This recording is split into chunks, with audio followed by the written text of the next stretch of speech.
नमस्कार विद्यार्थी मित्रांनो. याच्या पाठीमागच्या लेक्चरला आपण 8वा लेसन पाहत होतो. 8व्या लेसनमधले 2 अभ्यास घटक पाहिलेले होते. पर्यटनाची परंपरा आणि पर्यटनाचे प्रकार. आपण प्रकार संपवलेले होते. आता अजून आपल्याला या लेसनमध्ये 3 अभ्यास घटक पाहिजे आहेत.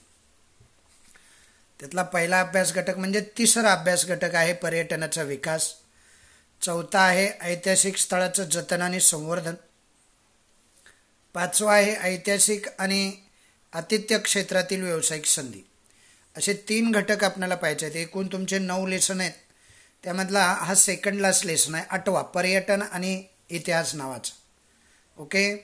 पहिला इतिहासाच्या पाश्चात्य परंपरा, इतिहास लेखन, भारत परंपरा, भारतीय परंपरा, उपयोजित इतिहास, कलांचा इतिहास, प्रसारमाध्यमं, मनोरंजन आणि इतिहास, खेळ आणि इतिहास, हे सारं आपण पाहिलेलं आहे.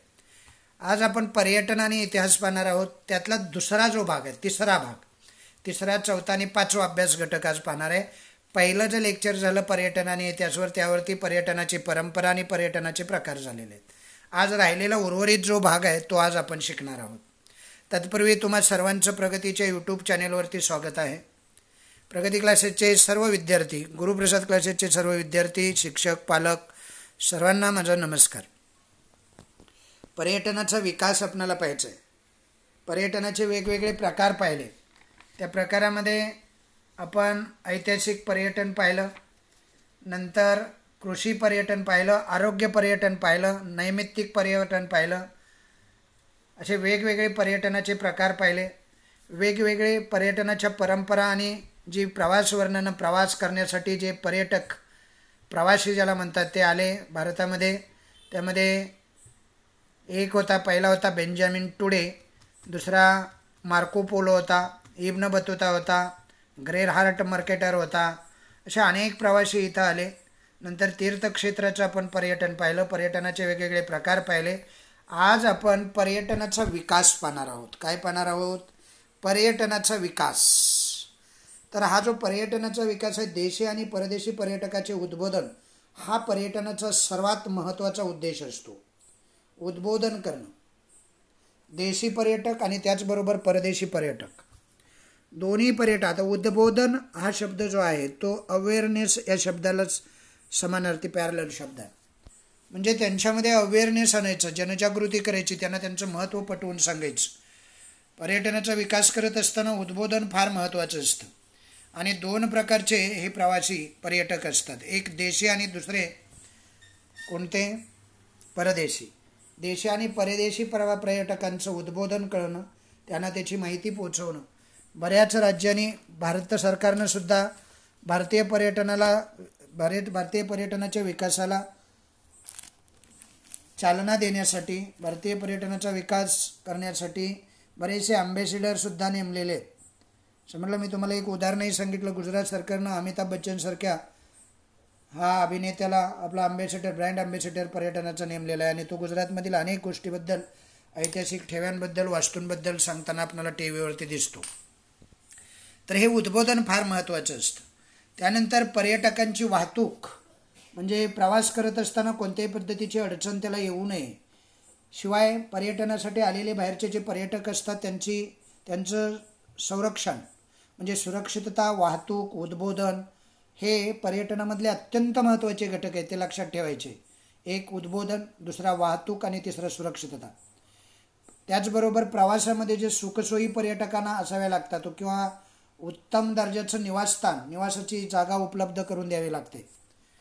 प्रवासी जेव्हा पर्यटक म्हणून आपल्या देशाला भेट देण्यासाठी देशी परदेशी पर्यटक येतात विविध स्थळांना भेट देण्यासाठी, तेव्हा त्या पर्यटकांची वाहतूक, त्यांची सुरक्षितता, प्रवासामध्ये सुखसोयी, उत्तम दर्जाच्या निवासस्थानाची उपलब्धता, प्रवासात स्वच्छतागृहाच्या सोयी, या गोष्टींना पर्यटनामध्ये अत्यंत महत्त्व असतं.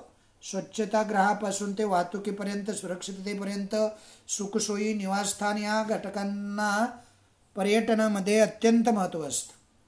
तुम्ही बघितलं असेल, बोर्डिंग, लॉजिंग, हॉटेलिंग, किती मोठे व्यवसाय येते, आहे की नाही? पर्यटनामधून हे मोठमोठे व्यवसाय उभे राहत असतात. या सर्व स्वच्छतागृहासहित सर्व गोष्टींनी युक्त असं पर्यटन असावं लागतं. त्यामध्ये दिव्यांग पर्यटक जे असतात, हा घटक महत्त्वाचा आहे. बघा, दिव्यांग पर्यटकांच्या गरजाकडे सुद्धा विशेष लक्ष पुरवावं लागतं. पर्यटक फक्त म्हणजे दिव्यांग नसतील असं नसतं, दिव्यांगसुद्धा त्यामध्ये असू शकतात. त्यांच्या गरजांच्याकडे विशेष लक्ष पुरवावं लागतं. त्यांच्या गरजांच्याकडे विशेष लक्ष पुरवून तो सुद्धा पर्यटन त्यांचासुद्धा अधिकारच आहे, हक्कच आहे.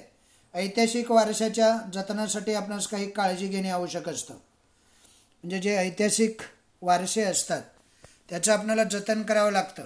म्हणजे पर्यटनाचा विकास करत असताना देशी परदेशी या पर्यटकांचं उद्बोधन, पर्यटकांची वाहतूक, त्यांची सुरक्षितता, प्रवासातील सुखसोयी, निवासस्थानं, स्वच्छतागृह, दिव्यांग पर्यटकांच्या गरजाकडे विशेष लक्ष, या गोष्टी या विकासामध्ये सर्वात महत्त्वाच्या समजल्या जातात. ओके, काही अडचण आहे इथपर्यंत? पुढे पहा, ऐतिहासिक वारसे जे असतात त्या ऐतिहासिक वारशांच्या जतनासाठी आपणास काही काळजी घेणे आवश्यक असते. म्हणजे ऐतिहासिक वारसे जे आहेत त्यांचं जतन करणं, या जतनासाठी आपणास काही काळजी घ्यावी लागते.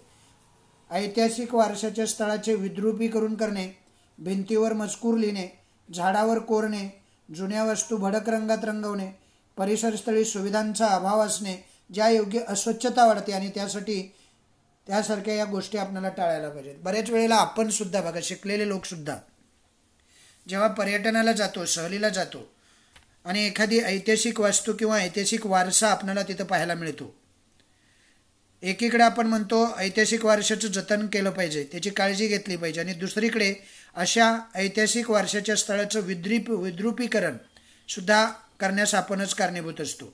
उदाहरणार्थ भिंतीवर वेगवेगळे मजकूर लिहायचे, आपली नावं लिहायची, झाडावर नावं कोरायची, जुन्या वस्तू आहेत त्यांना भडक रंग द्यायचा, परिसर स्थळाच्या सुविधांचा अभाव निर्माण करायचा, प्लास्टिक तिथेच टाकायचं, पार्ट्या करायच्या अशा ऐतिहासिक ठिकाणी जाऊन.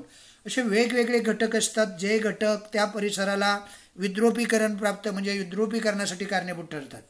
अशा गोष्टी आपण टाळायला हव्यात, तर त्याचा विकास होतो आणि हे विकासामध्ये येतं सारं. त्यानंतर विकास करत असताना या गोष्टींचा तर आपल्याला अगोदरच काळजी घेतलीच पाहिजे. अजून कोणती काळजी घेतली पाहिजे? विकास करत असताना जागतिक स्तरावर महत्त्वाच्या भाषांमध्ये माहिती पुस्तकं असणं, मार्गदर्शिका म्हणतात त्याला. म्हणजे ज्या स्थळाला समजा एखादा परदेशी पर्यटक जर एखाद्या स्थळाला, समजा ताजमहलसारखं स्थळ आहे, त्या ताजमहलसारख्या स्थळाला एखादा परदेशी पर्यटक जेव्हा भेट देण्यासाठी येतो, पर्यटनासाठी जेव्हा येतो, तेव्हा त्याच्या भाषेत किंवा त्याला कळणाऱ्या भाषेमध्ये एखादी मार्गदर्शक पुस्तिका, म्हणजे जागतिक स्तरावर ज्या महत्त्वाच्या भाषा आहेत, इंग्लिशसारखी भाषा, इंग्रजीमधून तरी किमान असावं. त्याचबरोबर त्या ठिकाणी त्या वास्तूची किंवा ऐतिहासिक स्थळाची माहिती सांगणारे नकाशे, इतिहासविषयी, ऐतिहासिक वास्तू असेल तर इतिहासविषयी पुस्तकं तिथं उपलब्ध करून देणं हे फार गरजेचं असतं. पर्यटकांना गाडीतून फिरायला नेणाऱ्या वाहनास चालकांना सुद्धा दुभाषेचं प्रशिक्षण देणं, म्हणजे इंग्रजीसारखी भाषा त्या चालकांना, ड्रायव्हर लोकांना सुद्धा येणं. मग त्यांना इथं सुखसोयी प्राप्त असतात आणि मग पर्यटक आकर्षित होतात. त्यांनी मार्गदर्शक म्हणून काम करणं, या गोष्टी मार्गदर्शकसुद्धा त्यांना दिला पाहिजे. इथं आल्यानंतर म्हणजे त्यांना संपूर्ण त्या वास्तूबद्दल किंवा त्या स्थळाबद्दल माहिती देणारा मार्गदर्शक त्यांच्याबरोबर असणं. मग हा जो मार्गदर्शक आहे तो बाहेरनं येणाऱ्या पर्यटकांसाठी काही मराठीतून देऊ शकत नाही, त्याला तो द्विभाषिक असला पाहिजे. आणि जर ड्रायव्हर असला मार्गदर्शक तर ड्रायव्हिंगही तो करतो आणि मार्गदर्शकांचं कामही तो करतो. म्हणून ड्रायव्हर हा कसा असला पाहिजे? द्विभाषिक असला पाहिजे. अशा विकासामध्ये अनेक गोष्टी येतात. समजते सर्वांना बाळांनो? तर विकास हा होता पर्यटनाचा विकास. आता पर्यटनाच्या विकासामध्ये आपल्याला माहीत आहे का तुम्हाला मध्ये काय दिले? सांगा पाहू दिलेलं आहे बघा. पर्यटकासाठी आपणास कोणकोणत्या सुविधा उपलब्ध करून द्यायला हव्यात. आता हे जे पर्यटक असतात ना, त्यांच्यासाठी राहण्याची व्यवस्था पाहिजे, वाहतूक व्यवस्था पाहिजे, त्यांची सुरक्षितता पाहिजे, निवासस्थान हॉटेल व्यवस्था पाहिजे, जेवण म्हणजे काय म्हणतो आपण त्याला, अन्न व्यवस्थित त्यांना दिलं पाहिजे, पर्यटन स्थळी स्वच्छतागृह असली पाहिजे, दिव्यांग पर्यटकांच्या विशेष गोष्टीकडे विशेष लक्ष दिलं पाहिजे, आहे की नाही? अशा अनेक गोष्टी आहेत. हा एक प्रश्न झाला, म्हणजे तुम्हाला सांगा पाहू मध्ये विचारलेला. नंतर दुसरा प्रश्न आहे, पर्यटकांशी स्थानिक या नात्यानं तुम्ही कसे वागाल. बघा, जेव्हा बाहेरचे पर्यटक आपल्याकडे पर्यटक म्हणून येतात तेव्हा त्यांची उठाठेव आपण केली पाहिजे, की नाही? आपण त्या ठिकाणचे स्थानिक असतो, आपणालाही त्यातून रोजगार काय करत असतो, उपलब्ध होत असतो. तो आपला ऐतिहासिक वारसा असतो, तो आपला जपला पाहिजे आणि त्याचा प्रचार प्रसार झाला पाहिजे. आणि यासाठी आपण त्या वास्तूचं विद्रुपीकरण होऊ नये म्हणून त्या ठिकाणी काही उपाययोजना करता येतील का?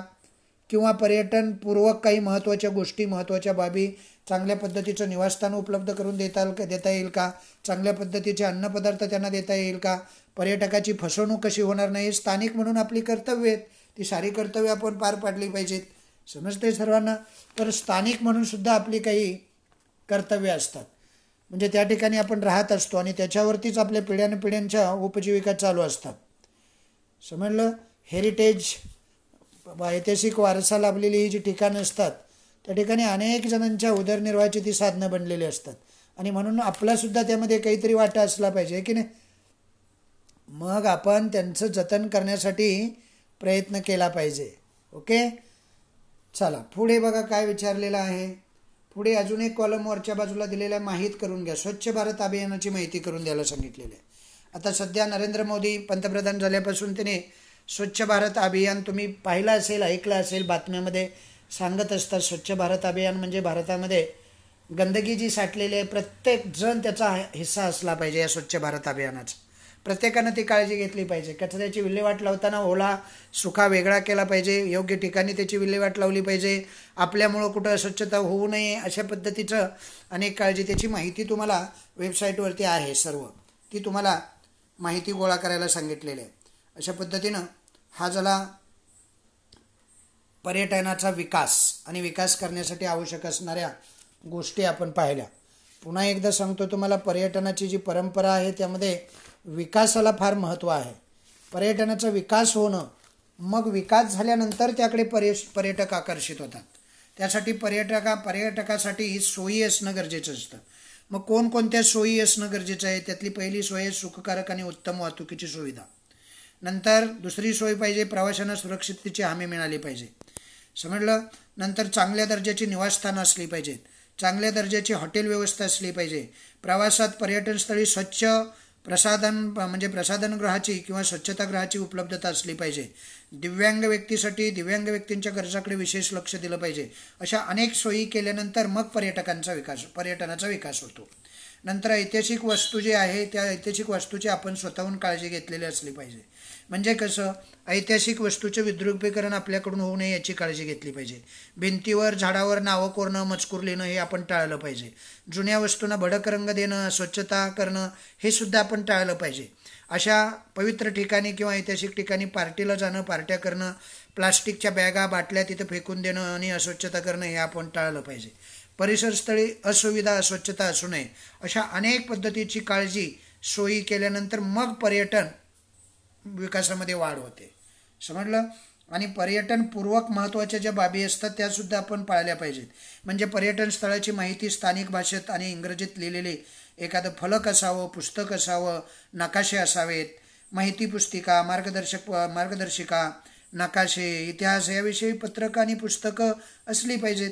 स्थळांची माहिती सांगणारा उत्तम वक्तृत्व असणारा एखादा मार्गदर्शक, पर्यटनाचं शिक्षण घेतलेला मार्गदर्शक, दुभाषिक ड्रायव्हर किंवा तो द्विभाषिक असला पाहिजे. समजलं. त्यांना बाहेरच्या भाषेचं ज्ञान असलं पाहिजे, किमान इंग्रजीचं तरी. अशा पद्धतीनं अशा विविध गोष्टींची जर आपण काळजी घेतली, विविध सोयी केल्या, पर्यटनपूर्वक महत्त्वाच्या बाबींची तयारी केली तर पर्यटनाचा विकास होतो. नाहीतर पर्यटनाचा विकास होत नाही. या पर्यटनामध्ये 3 गोष्टी येतात बघा. एक पर्यटकांसाठीच्या सोयी, नंतर ऐतिहासिक वस्तूंची घ्यायची काळजी आणि नंतर पर्यटनपूर्वक महत्त्वाच्या बाबी. अशा 3 गोष्टी आपल्याला जर व्यवस्थित पाळता आल्या तर पर्यटनाचा विकास होईल. अशा पद्धतीनं हा विकास आपण पाहिला. त्यानंतर ऐतिहासिक स्थळांचं जतन आणि संवर्धन. बघा, जी ऐतिहासिक स्थळं असतात त्यांचं जतन करणं ही आपली प्रथम जबाबदारी आहे, आपलं कर्तव्य आहे. ते एक देशाचे आदर्श नागरिक म्हणून आपण शिक्षित लोक आहोत, आपणाला हे कळायला पाहिजे. उलट आपल्याकडून अशा चुका केल्या जातात की चांगल्या अवस्थेत असणारी ही पर्यटन स्थळं आपण विद्रूप करण्याकडे आपला कल जास्त असतो. त्याचं जतन केलं पाहिजे, त्याचं संवर्धन करणं हे आपल्या देशापुढचं एक मोठं आव्हान आहे. आणि ते आव्हान जर पेलायचं असेल, ते आव्हान पूर्ण करायचं असेल, आपणाला ते आव्हान स्वीकारायचं असेल तर काय झालं पाहिजे, प्रत्येक व्यक्तीचं त्यामध्ये कॉन्ट्रीब्युशन असलं पाहिजे. म्हणजे प्रत्येक व्यक्तीला असं वाटलं पाहिजे हा माझा देश आहे, माझ्या देशाचं पर्यटन आणि त्यावरती लोकांचा उदरनिर्वाह चालतो, त्याकडे मी सुदृढ दृष्टीनं पाहिलं पाहिजे, ते जपणं माझं कर्तव्य आहे. आणि त्याचबरोबर आपल्या देशाला जे प्राचीन, मध्ययुगीन आणि अर्वाचीन अशा ऐतिहासिक स्थळांचा जो वारसा मिळालेला आहे, आपला जो देश आहे, आपल्या देशामध्ये अनेक प्रकारचे वारसे आहेत. त्यामध्ये प्राचीन वारसा आहे, मध्ययुगीन वारसा आहे, अर्वाचीन वारसा आहेत. ऐतिहासिक स्थळांचा वारसा मिळालेला आहे आणि त्याचबरोबर नैसर्गिक सुद्धा समृद्धीचा वारसाही आपल्याला विपुल प्रमाणात लाभलेला आपण पाहतो. या वारशाचं नैसर्गिक आणि मानवनिर्मित 2 घटक आहेत. अशा 2 प्रकारामध्ये तो वारसा असतो. एक असतो नैसर्गिक वारसा आणि मानवनिर्मित. ताजमहल मानवनिर्मित वारसा आहे. गडकोट, किल्ले किंवा सह्याद्रीच्या रेंजेस जे आहेत ते निसर्गनिर्मित आहेत. समजा अशा बऱ्याच वॉटरफॉल्स असतात, हे नैसर्गिक असतं सर. अशा पद्धतीनं 2 प्रकारचे वारसे आपल्याला लाभलेले असतात. नैसर्गिक समृद्धीचा वारसा असतो आणि मानवनिर्मित सांस्कृतिक अशा 2 प्रकारचे वारसे आपल्याला लाभलेले आहेत. संपूर्ण जगात गौरवली गेलेली काही महत्त्वाची स्थळे भारतात आहेत, हे तुम्हाला माहीत असलं पाहिजे. उदाहरणार्थ ताजमहल हे संपूर्ण जगामध्ये गौरवला गेलेला एक इमारत आहे. समजलं, एक वारसा आहे, ऐतिहासिक वारसा. नंतर जंतर मंतर वेधशाळा आहे. या वेधशाळेच्या बरोबरीनं महाराष्ट्रात अजंठा आहे, वेरूळ आहे, घारापुरी आहे, एलिफंटा लेणी आपण ज्याला म्हणतो. आपण गेटवे ऑफ इंडियाकडे गेल्यानंतर आपल्याला पाहायला मिळतं. छत्रपती शिवाजी महाराज रेल्वे स्थानक टर्मिनल आहे. पश्चिम घाटातील कास पठार नावाचं एक पठार आहे, हे सातारा जिल्ह्यामध्ये येतं. सज्जनगडाच्या समोरचा जो डोंगर आहे त्याला कास पठार असं म्हणतात. सातारपासून मला वाटतं एक 5-10 किलोमीटर अंतरावरती डोंगरावरती एक घाट आहे. त्या घाटावरून चढून गेलं तर हे कास पठार आपल्याला पाहायला मिळतं. हे आपले वारसे आहेत आणि हे वारसे आपण जपले पाहिजेत, तरच ऐतिहासिक स्थळाचं जतन आणि संवर्धन होईल. आता ही जबाबदारी कुणाची आहे रे? ही जबाबदारी संपूर्ण आपली आहे. आपण ती जबाबदारी उचलली पाहिजे. समजते सर्वांना? तर ती जबाबदारी उचलायची म्हणजे आपण काय करायचं बघा. पुढे दिलेलं आहे, जागतिक वारसा स्थळांना भेट देण्याची इच्छा जगभरातील अनेक पर्यटकांना असते. म्हणजे जगभरातले अनेक पर्यटक भारताकडे आपल्या सांस्कृतिक वारशाला अनुसरून ते आपल्या भारताकडे आकर्षित होत असतात. आपण फक्त त्यांच्या सोयी केल्या पाहिजेत, त्यांची काळजी घेतली पाहिजे, त्यांना पर्यटनपूर्वक काही बाबी पुरवल्या पाहिजेत. भाषेचा प्रश्न येत असेल, चलनाचा प्रयत्न, त्यांची फसवणूक होऊ नये, अशा पद्धतीचं आपल्याकडे थोडंसं सोयी असल्या पाहिजेत. जागतिक वारसास्थळांना भेट देण्याची इच्छा जगातील पर्यटकांना ही असतेच. ही वारसास्थळे बघण्यासाठी आपल्या देशात परदेशातून हजारो लोक येत असतात, हे लक्षात ठेवा. जागतिक वारसास्थळामध्ये भारतातील एखाद्या स्थळाची निवड झाली की आपली छाती अभिमानाने फुगून जाते, की नाही? ही गौरवास्पद बाब आहे. परंतु आपण जेव्हा सहलीच्या निमित्ताने अशा एखाद्या ठिकाणी जातो तेव्हा आपणास काय चित्र दिसतं माहिती आहे ना? आपण बघतो अशा वारसास्थळांना भेट देण्याच्या, एखाद्या किल्ल्यावर गेलो, शनिवार वाड्यात गेलो समजा, तर काय त्याची अवस्था झालेली असते आपण ते चित्र पाहत असतो. आणि ते चित्र पाहिल्यानंतर आपल्याला पर्यटनामधला अजिबातच गंधही नाही, आपल्या देशाचं त्याकडे लक्षच नाही सरकारचं, असं वाटायला लागतं. परंतु आपण जेव्हा सहलीच्या निमित्ताने एका ठिकाणी जातो ना, तेव्हा आपणास काय चित्र दिसतं रे तिथं? स्थळांच्या परिसरामध्ये पर्यटक खडूने, कोळशाने, दगडाने आपली नावे लिहित असतात आणि त्याचं विद्रुपीकरण करतात, चित्रे काढत असतात वेगवेगळी. त्याचा विपरीत परिणाम आपल्या देशाच्या प्रतिमेवरती होत असतो. म्हणजे बाहेरच्या लोकांना आपला देश, आपला एक आदर्श संस्कृती आहे असं आपण सांगतो, तेव्हा ती आदर्श संस्कृती ते पर्यटनासाठी आल्यानंतर त्यांना ती दिसली पाहिजे.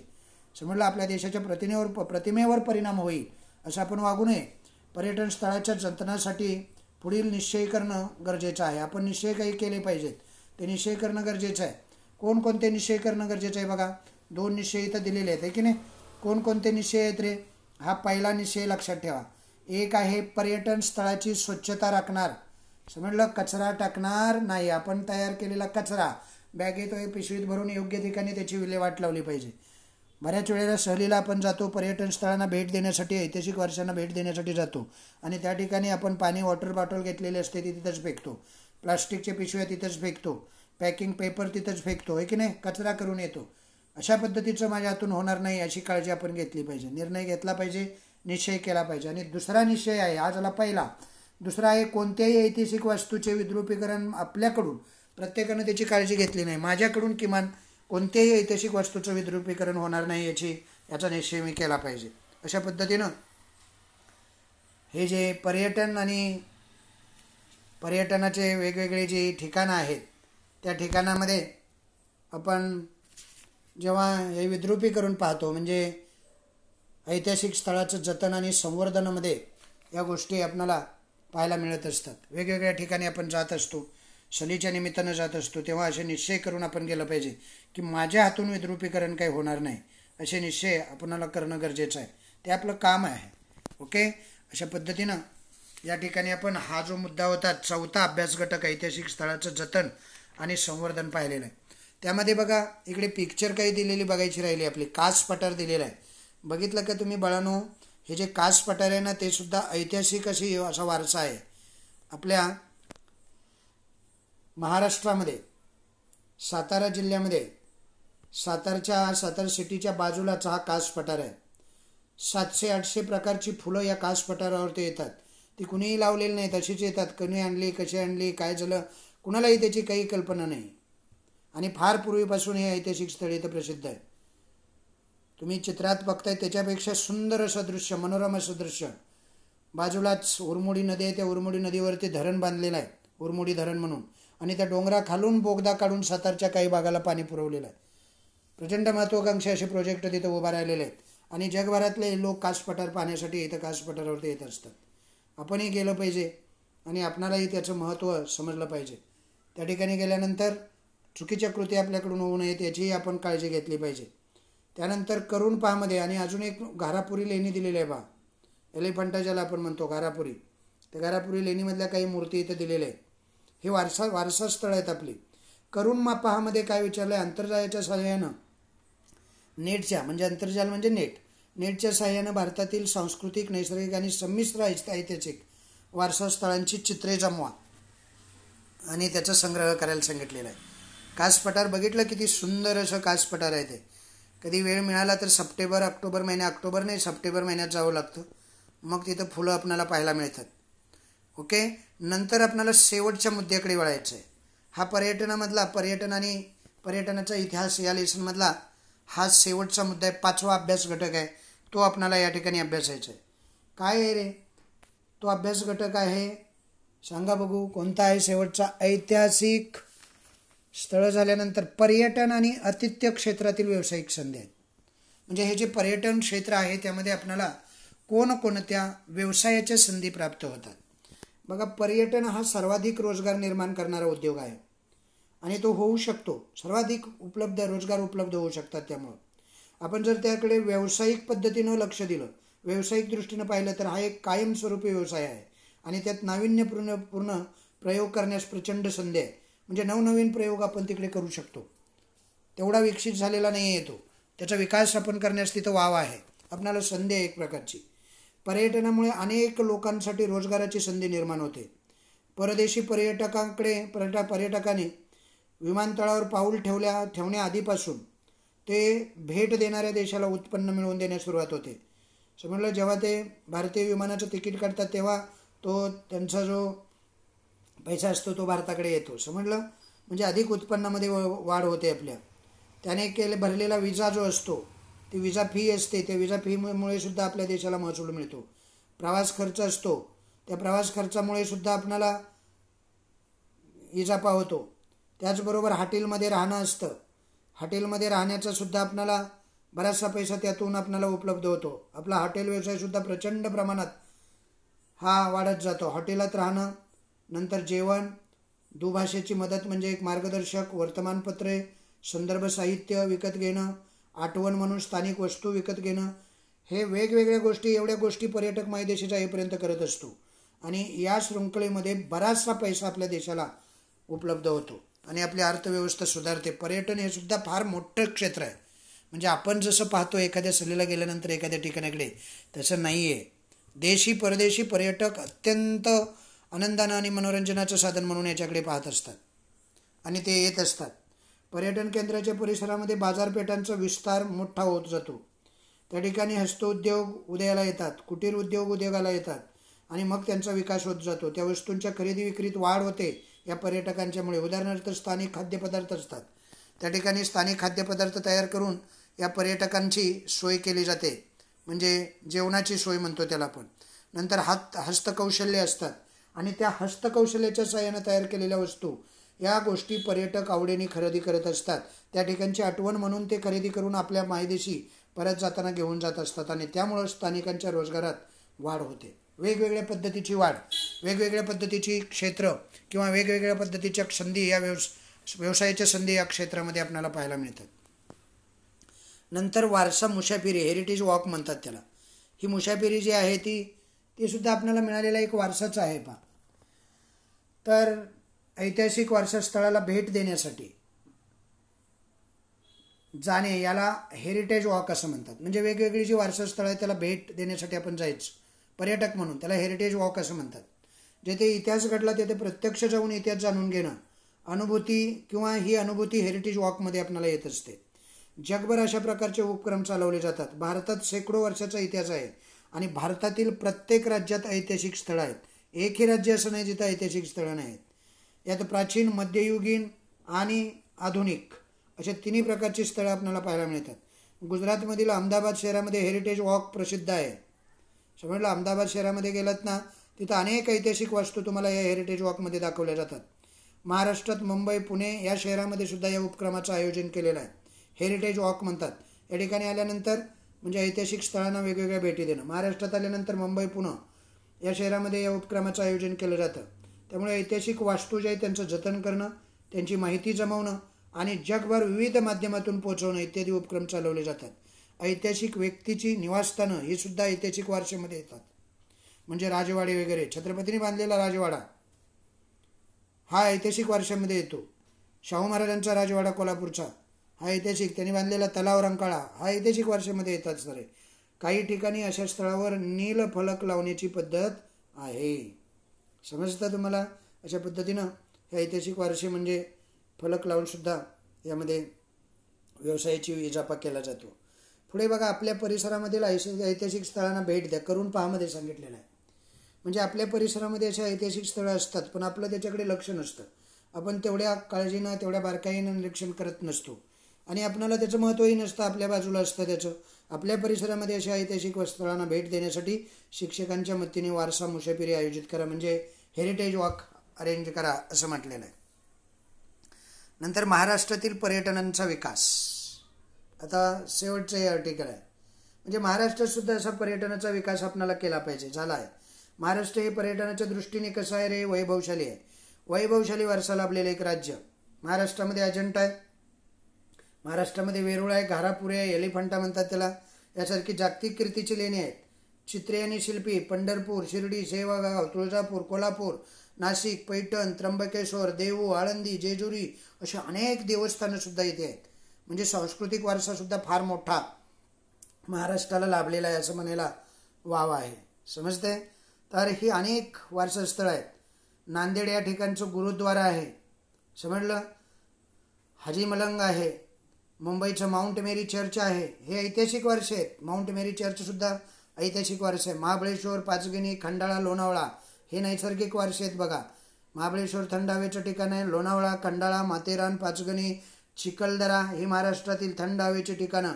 त्याचबरोबर कोयनानगर, जायकवाडी, भाटघर, चांदोली धरणं, दाजीपूर, सागरेश्वर, ताडोबा ही अभयारण्य ही महाराष्ट्रात पर्यटन स्थळं महत्त्वाची आहेत. ही आपल्याला माहीतसुद्धा नसतात. पुस्तकातच आपण नावं वाचतो, प्रश्नापुरती तेवढं पाठ करतो आणि सोडून देतो. कधीतरी भेट द्यावी, जावं आणि अशा ऐतिहासिक वारसा म्हणजे नैसर्गिक आणि मानवनिर्मित असे ऐतिहासिक वारसे आपण पाहावेत असं आपल्याला सुद्धा वाटावं. इसवी सन 1975 मध्ये महाराष्ट्र पर्यटन विकास महामंडळाची स्थापना केलेली आहे. किती साली? 1975 साली.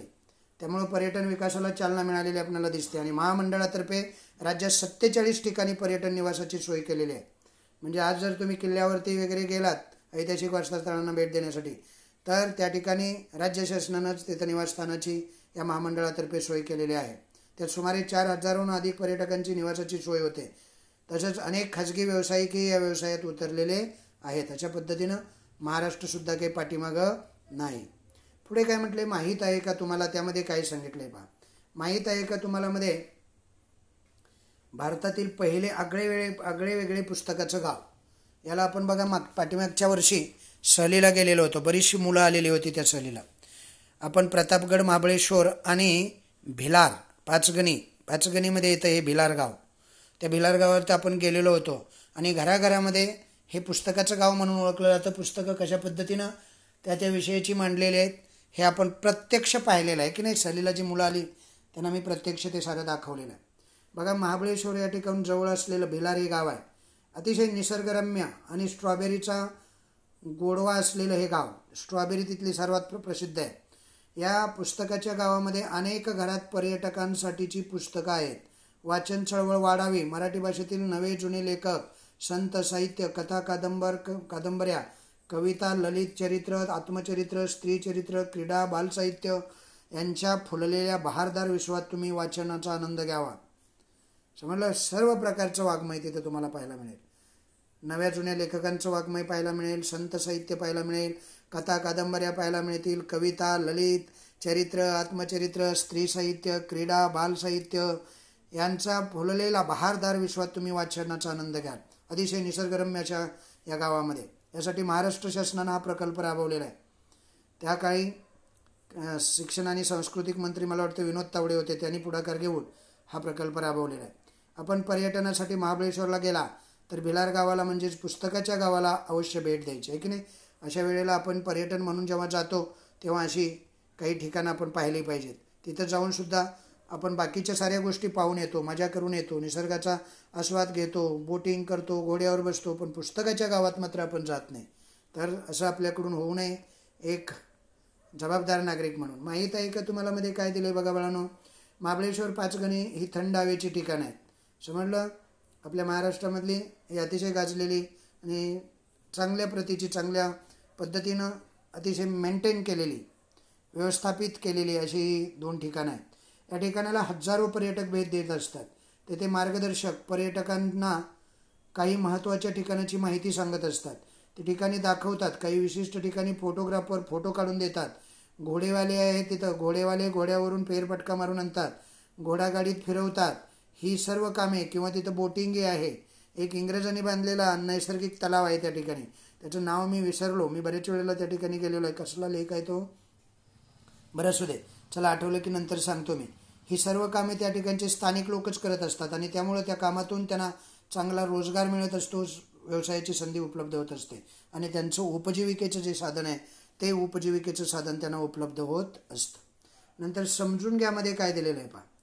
समजून घ्यामध्ये तुम्हाला दर्जेदार शिक्षण संस्थांना भेट देणं, एखाद्या स्थळाची स्थानिक संस्कृती, त्या स्थळाचा इतिहास, त्या स्थळाची परंपरा आणि ऐतिहासिक स्मारकांना भेटी देणं, तेथील लोकांनी मिळवलेले विविध क्षेत्रातील यश अभ्यासणं, त्याचबरोबर तेथील नृत्य, तेथील संगीत महोत्सव यामध्ये भाग घेणं इत्यादी उद्देशाने केलेलं पर्यटन म्हणजे सांस्कृतिक पर्यटन. तुम्हाला विचारतात सांस्कृतिक पर्यटन म्हणजे काय, तर तुम्हाला सांगता आलं पाहिजे. बऱ्याच वेळेला सहज असतं, हे काय पाठ करून लिहायची गोष्टी नाही.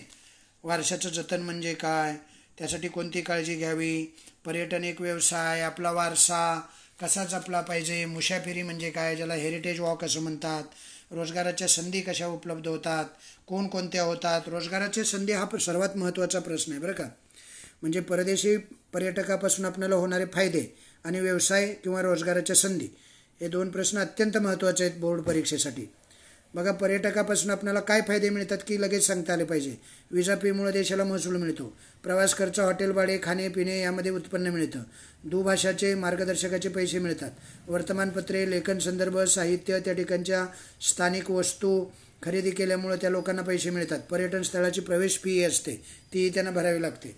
नंतर रोजगाराच्या संधी म्हटलं की लगेच 5-6 संधी सांगता आल्या पाहिजेत. स्थानिक बाजारपेठा विकसित होतात, हस्तउद्योग, कुटीर उद्योग यांना चालना मिळते, वस्तूंच्या खरेदी विक्रीत वाढ होते, नंतर खाद्यपदार्थाची विक्री होते, हॉटेल व्यवसाय वाढीला लागतात, निवासस्थानं, दुकानं यात रोजगार वाढतात, रिक्षा, टॅक्सी, बस, घोडे वाहतूक, टांगा वाहतूक अशा वाहतुकीचे व्यवसाय वाढतात, उंट, घोडा, सफारी, मनोरंजनाची ठिकाणे यात वाढ होते, दूध, पालेभाज्या, मासे, मटण, अजून धान्य, फळं यांचा उठाव होऊन शेतकऱ्यांनाही रोजगार मिळतो. अशा अनेक व्यवसायाच्या संधी आहेत, त्यातले 4-5 तुम्हाला सांगता आल्या पाहिजेत. ओके. आता आपण सांगा पाहूकडे वळूया. सांगा पाहूमध्ये काय दिलेलं आहे पहा. इकडे खाली सांगा पाहू असं म्हटलेलं आहे, बघितलं तुम्ही. आणि हा शेवटचा भाग आहे या लेसनमधला. हा सांगा पाहू. काय सांगायचं आहे, पर्यटनामुळे तुमच्या परिसरात कोणकोणते व्यवसाय निर्माण झाले. बघा, स्थानिक बाजारपेठा उपलब्ध झाल्या, विकसित झाल्या, हस्तउद्योग वाढले, कुटीर उद्योग वाढतात, वस्तूंच्या खरेदी विक्रीत वाढ होते, खाद्यपदार्थांची विक्री होते, हॉटेल व्यवसाय वाढतो, निवासस्थानांना भाडी मिळायला सुरुवात होते, रिक्षा, टॅक्सी, बस अशी वाहतूक किंवा घोडागाडी, सफारी ह्या अनेक गोष्टी वाढत जातात. ओके. पर्यटनामुळे. दुसरा प्रश्न बघा, हा पहिला प्रश्न होता.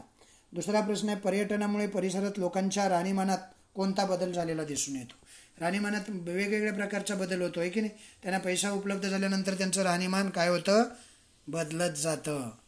म्हणजे त्यांना तुम्हाला पुस्तकाचं गाव असा एक प्रश्न विचारला जाईल, तोही तुम्ही लक्षात ठेवायचं. लेणी, देवस्थानं, थंडावीर ठिकाणं, धरणं, अभयारण्य, ऐतिहासिक ठिकाणं, या ठिकाणच्या परिसरात लोकांचं राहणीमान वाढतं, राहणीमानात बदल होतो, त्यांच्या घरामध्ये चांगल्या सुखसुविधा निर्माण होतात, परिस्थिती सुधारते, आर्थिक परिस्थिती सुधारते, आहे की नाही. त्यासाठी ऐतिहासिक स्थळाचं जतन केलं पाहिजे, संवर्धन केलं पाहिजे आणि आपण त्यामध्ये भाग घेतला पाहिजे. ओके, हेरिटेज वॉक, नंतर पुस्तकाचं गाव आणि रोजगाराच्या संधी, हे 3 प्रश्न अत्यंत महत्त्वाचे आहेत या लेसनमधले.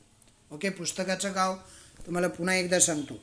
महाबळेश्वरच्या निसर्गरम्य अशा परिसरामध्ये स्ट्रॉबेरीच्या प्रदेशात म्हणा किंवा त्या गावाचं सर्वात महत्त्वाचं वैशिष्ट्य आहे, त्यामध्ये त्या गावामध्ये स्ट्रॉबेरी सर्वात जास्त प्रसिद्ध आहे. भिलार नावाचं एक गाव महाबळेश्वरच्या त्या 5 गणीच्या पायथ्याला वसलेलं आहे. या गावात महाराष्ट्र शासनानं राबवलेल्या पुस्तकाच्या उपक्रमामुळं हे गाव महाराष्ट्रभर प्रसिद्ध झालेलं आहे. काय म्हणून? पुस्तकांचं गाव म्हणून. या गावातील अनेक घरातून पर्यटकांना वाचण्यासाठी पुस्तकं ठेवली जातात. वाचन चळवळ वाढावी आणि पर्यटकांना आनंद म्हणजे वाचनाचा आनंद मिळावा, हा या उपक्रमातील हेतू असतो. या पुस्तकात संत साहित्य, बालसाहित्य, कथा, कादंबऱ्या, आत्मचरित्र, क्रीडा साहित्य, स्त्री साहित्य अशा विविध प्रकारच्या या सर्व वयोगटासाठीच्या पुस्तकांचा समावेश केलेला असतो.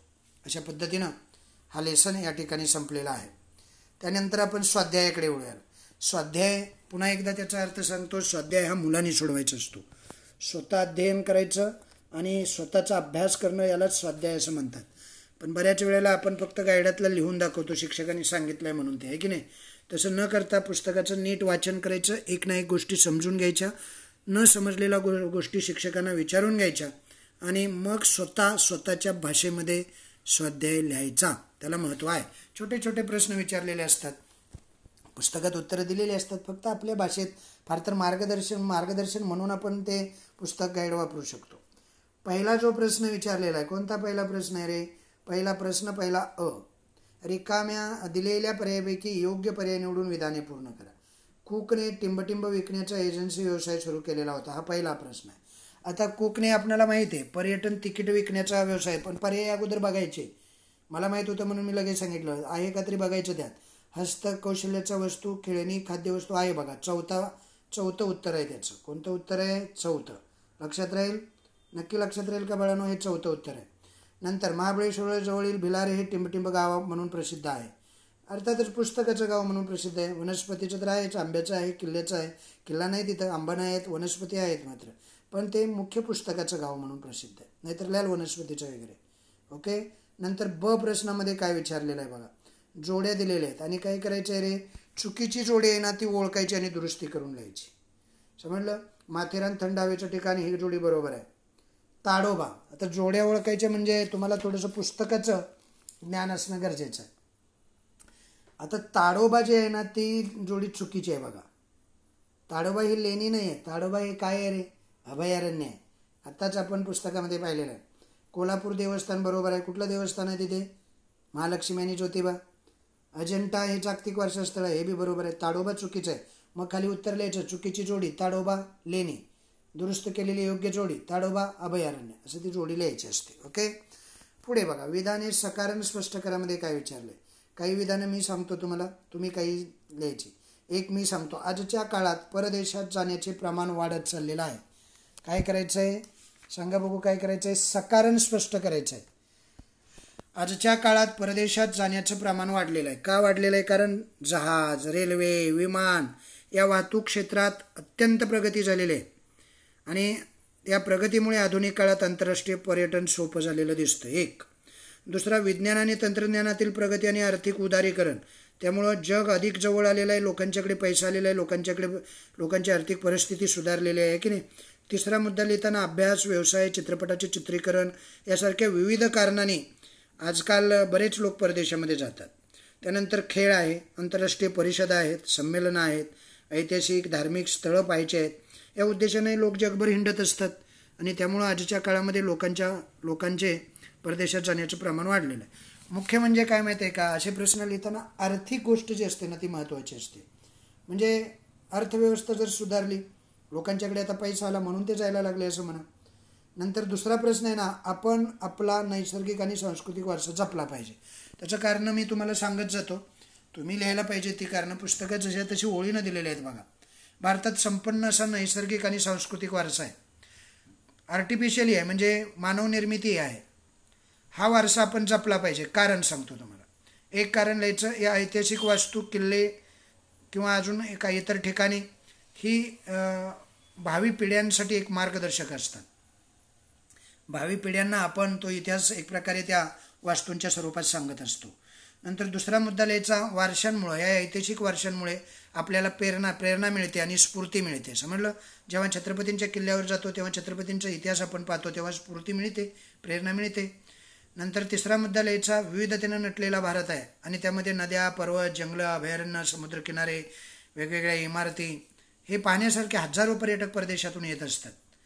चौथा, नृत्य, साहित्य, विविध कला, तत्त्वज्ञान किंवा त्यांचा अभ्यास करण्यासाठी सुद्धा जगभरातून विविध पर्यटक इकडे येत असतात भारतात. हा सांस्कृतिक ठेवाही आपण जपन केला पाहिजे. आपण आपला नैसर्गिक आणि सांस्कृतिक वारसा जपला पाहिजे. त्याची कारणं मी तुम्हाला सांगितली. ओके. पुढे बघा. पुढचा जो प्रश्न आहे तो काय आहे रे? पुढचा प्रश्न, पुढील प्रश्नाची 25 ते 30 शब्दात उत्तरे द्या.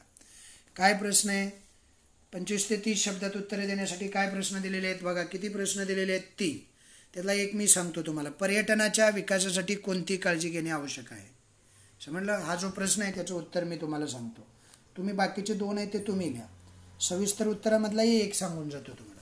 सोपे प्रश्न आहेत पण मी नुसती उत्तरं सांगून त्याचा काही उपयोग आहे का बाळांनो? नाही. अभ्यास कोण करणार?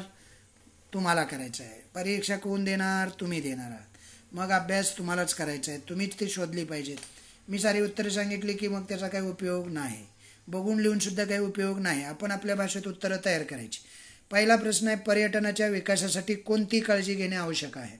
आधुनिक काळामध्ये पर्यटन ही रोजगाराभिमुख अशी देशाच्या विकासाला मदत करणारी अशी बाब आहे आणि म्हणून पर्यटनाचा विकास झाला पाहिजे. त्याची काळजी आपण घेतली पाहिजे. त्याची काळजी काय काय घ्यायची पुस्तकात ओळीनं दिली आहे बघा. पर्यटकांच्या जीविताची सुरक्षितता, त्या ठिकाणी सुरक्षित वाहतूक याकडे लक्ष दिलं पाहिजे. पर्यटकांना उत्तम दर्जाची निवासाची सोय केली पाहिजे. प्रवासात उत्तम सुखसोयी असल्या पाहिजेत. स्वच्छ प्रसाधन गृह असली पाहिजेत किंवा स्वच्छतागृह असली पाहिजेत. ऐतिहासिक प्रेक्षणीय स्थळं स्वच्छ सुविधायुक्त ठेवली पाहिजेत. पर्यटकांना प्रेक्षणीय स्थळाची माहिती पुस्तकं, नकाशा, मार्गदर्शिका, गाईड दुभाषी असली पाहिजे. त्यांना कळेल अशा भाषेत असली पाहिजे. जे चलन असतं ते चलन त्यांना वापरण्यासाठी सोपं होईल अशा पद्धतीची सोय आपल्या देशात सरकारनं केली पाहिजे. अशा अनेक गोष्टी आहेत ज्या गोष्टींची काळजी घेतल्यानंतर पर्यटनाला वाव मिळू शकतो. त्यानंतर दुसरे 2 प्रश्न दिलेले आहेत पहा. कोणते दुसरे 2 प्रश्न आहेत? एक आहे, पर्यटन व्यवसायामुळे स्थानिक पातळीवर रोजगार निर्मिती कशी होते? अनेक प्रकारची रोजगार निर्मिती असते की नाही. तर पर्यटन व्यवसायामुळे स्थानिक पातळीवरती ही जी रोजगार निर्मिती होत असते त्यामध्ये बाजारपेठाचा विस्तार होतो. आपण पाहिलेला आहे. पर्यटकांच्या आवडणाऱ्या वस्तूंची निर्मितीत वाढ होते. हस्तकला, कुटीर उद्योग वाढीला लागतो. खाद्यपदार्थ, हॉटेल व्यवसाय, निवास व्यवस्था या व्यवसायांचाही विकास होत जातो. वाहतुकीसाठी बस, रिक्षा, टॅक्सी असा वाहतुकी वाढते म्हणजे असाही व्यवसायही वाढतो. नंतर प्रवासी एजंट असतात, पर्यटक मार्गदर्शक असतात किंवा गाईड म्हणतात त्यांना. असे रोजगारही निर्माण होत असतात. ते तुम्ही लिहा. तिसरा प्रश्न तुमचं तुम्ही लिहा. पुढे बघा 5व्या प्रश्नाकडे आपण वळूया. संकल्पना चित्र स्पष्ट करायला सांगितलेलं आहे. काय करायचं आहे? संकल्पना चित्र स्पष्ट करा. जागतिक वारसा स्थळं दिलेले आहेत तुम्हाला. ओके. बघितलं का तुम्ही? संकल्पना चित्रामध्ये ही वेगवेगळी जागतिक वारसा स्थळं. काय म्हटले? महाराष्ट्रात जागतिक वारसा ठरलेली पर्यटन स्थळं. लेणी, एक लेण्याचं नाव तुम्हाला आलं पाहिजे. सांगू शकता का? सांगा बघू. लेणीमध्ये अजिंठा आहे, वेरूळ आहे, घारापुरी आहे, एलिफंटा आहे की नाही. नंतर रेल्वे स्टेशन एखादं सांगू शकता का तुम्ही? सांगाल का बाळांनो? छत्रपती शिवाजी महाराज टर्मिनल्स हे रेल्वे स्टेशन ऐतिहासिक वारसा आहे तो आपला माहीत असू द्या. अभयारण्याचं नाव सांगाल का? पश्चिम घाटावरील दाजीपूरचं अभयारण्य आहे. नंतर सागरी शोर आहे, ताडोबा आहे. कितीतरी आहेत, एक सांगायचं आहे फक्त. नंतर नैसर्गिक वारसा सांगायचा आहे. नैसर्गिक वारशामध्ये कास पठार आहे, व्हॅली ऑफ फ्लॉवर आहे. कितीतरी आहेत नैसर्गिक वारसे आहे की नाही. पुढे 6वा प्रश्न काय विचारले पहा. पुढील प्रश्नांची सविस्तर उत्तरे द्या. त्यामध्ये 2 प्रश्न विचारलेले आहेत. पर्यटन संबंधित व्यावसायिक क्षेत्रे स्पष्ट करा आणि पर्यटनाचे कोणतेही 3 प्रकार स्पष्ट करा. समजलं? असे किती प्रश्न आहेत? 2. त्यातला एक मी सांगतो. कोणता सांगू? सांगा. बोला. सविस्तर उत्तर म्हणजे थोडक्यात उत्तरे द्यायचाही प्रश्न तो असतो. काही ठिकाणी थोडक्यात उत्तर म्हणतात, काही ठिकाणी काय म्हणतात, सविस्तर उत्तरे. पहिला प्रश्न मी सांगतो. पर्यटनाशी संबंधित व्यावसायिक क्षेत्रे स्पष्ट करा. बघा, पर्यटनाशी संबंधित अशी अनेक व्यावसायिक क्षेत्र असतात. एक मी 2-3दा सांगितले ते पर्यटकांच्या राहण्यासाठी असणारी निवासस्थानं, त्याला लॉजेस म्हणतात, ती चालवणं हा एक व्यवसाय झाला. ती बांधण्यासाठी संबंधित असणारे उद्योग, त्यांचा मेंटेनन्स, अनेक व्यवसाय त्यातून निर्माण होतात बरं का. नंतर दुसरा असतो खाद्यपदार्थांची दुकानं, हॉटेल्स, खानावळी यांचाही उद्योग उभा राहतो तिथे. तिसरा असतं हस्तउद्योग, कुटीर उद्योग आणि त्यांनी बनवलेल्या ज्या वस्तू असतात त्या वस्तूंची विक्रींची दुकानं. नंतर हॉटेलशी संबंधित दूध, भाज्या, किराणा, शेती, पशुउद्योग हे वाढत जातं. नंतर वाहतुकीसाठी असणारे बस, रिक्षा, टॅक्सी हाही एक उद्योगच आहे. नंतर प्रवासी एजंट्स असतात. नंतर फोटोग्राफर असतात, वेगवेगळे मार्गदर्शक ज्यांना गाईड म्हणतो आपण माहिती देण्यासाठी. त्याचबरोबर प्रिंटिंग मुद्रक म्हणतात त्याला, माहिती छापणारे मुद्रक असतात, त्यांचाही व्यवसाय या पर्यटनाशी संबंधित असतात. अशा अनेक असतात. तुम्हाला जितके आठवतील तितके जास्तीत जास्त लिहायचे. मी जवळजवळ 8-10 सांगितले. पर्यटनाचे कोणते 3 प्रकार सांगा. ऐतिहासिक पर्यटन आहे, सांस्कृतिक पर्यटन आहे, आंतरराष्ट्रीय पर्यटन, भौगोलिक पर्यटन. किती पर्यटनाचे प्रकार आपण पाहिलेले आहेत आहे की नाही. पर्यटनाची परंपरा झाल्यावर सारे प्रकारच आपण पाहिलेले आहेत. ते प्रकार तुम्हाला कोणते येतात ते अगोदर बघायचं. उगीच आपलं ओळीनं म्हणजे आहेत म्हणून आपण लिहितो आणि येत नाही तरी काहीतरी लिहिण्याचा प्रयत्न करतो, असं करायचं नाही. आपल्याला त्यातला नेमका कोणता जास्त येणार आहे, म्हणजे आपण चांगल्या पद्धतीनं कोणत्यावरती लिहू शकतो. कळतंय ना तुम्हाला. मग त्यामध्ये समजा सांस्कृतिक आहे, सांस्कृतिक आपल्याला लिहिता येतोय का अगोदर बघायचा, विचार करायचा आणि मगच लिहायचा. समजलं. हे जे पर्यटनाचे प्रकार आहेत ना, पर्यटनाच्या प्रकारामध्ये आपणाला वेगवेगळे प्रकार लिहिता येणं फार महत्त्वाचं आहे. कळतंय का बाळांनो. ऐतिहासिक पर्यटन आहे, मग ऐतिहासिक पर्यटन आपल्याला लिहिता आलं पाहिजे. भौगोलिक पर्यटन आहे, ते लिहिता आलं पाहिजे. कृषी पर्यटन आहे, आरोग्यविषयक पर्यटन आहे, क्रीडा पर्यटन आहे, सांस्कृतिक पर्यटन आहे, नैमित्तिक पर्यटन, अनेक प्रकार आहे पर्यटनाचे. त्यातले फक्त तुम्हाला 3 विचारलेले. 7-8 प्रकार पुस्तकात दिले. 3 कोणतेही तुम्हाला सहज 1-2दा वाचले की सांगता आले पाहिजेत बाळांनो. अशा पद्धतीनं हा स्वाध्यायसुद्धा आपण पूर्ण जवळजवळ सोडवलेला आहे. फक्त एका प्रश्नांचं मी उत्तर सांगितलेलं नाही आहे कुठल्या तरी, समजलं, तो तुम्ही लिहा म्हणून सोडलेला. बाकी सर्व प्रश्नांची उत्तरे मी काय लिहायचे आहेत, कशी लिहायचे ते सांगितलेलं आहे. वाचन महत्त्वाचं आहे. असे लेसन जे असतात ना, 1दा 2दा 3दा कंटाळा येईपर्यंत वाचले पाहिजेत. कंटाळून चालत नाही, शेवटपर्यंत वाचन. म्हणजे 10-10, 20-20 वेळा वाचन धड्याचं झालं पाहिजे. अख्खा धड्याच्या धडे पाठ झाले पाहिजेत. आउट ऑफ मार्क्स मिळतात इतिहास आणि भूगोलला. ओके. अशा पद्धतीनं हा लेसन आज या ठिकाणी संपलेला आहे. तुम्ही त्याचा योग्य पद्धतीने समजून घ्याल आणि योग्य अभ्यास कराल अशी अपेक्षा आहे. 10वीच्या विद्यार्थ्यांना फार सांगण्याची काही गरज नाही. समजलं. झाला लेसन की आपली जबाबदारी, आपण शिक्षक कशी आपली जबाबदारी पूर्ण करतात तशी आपण आपली जबाबदारी पूर्ण करायची. चला, धन्यवाद.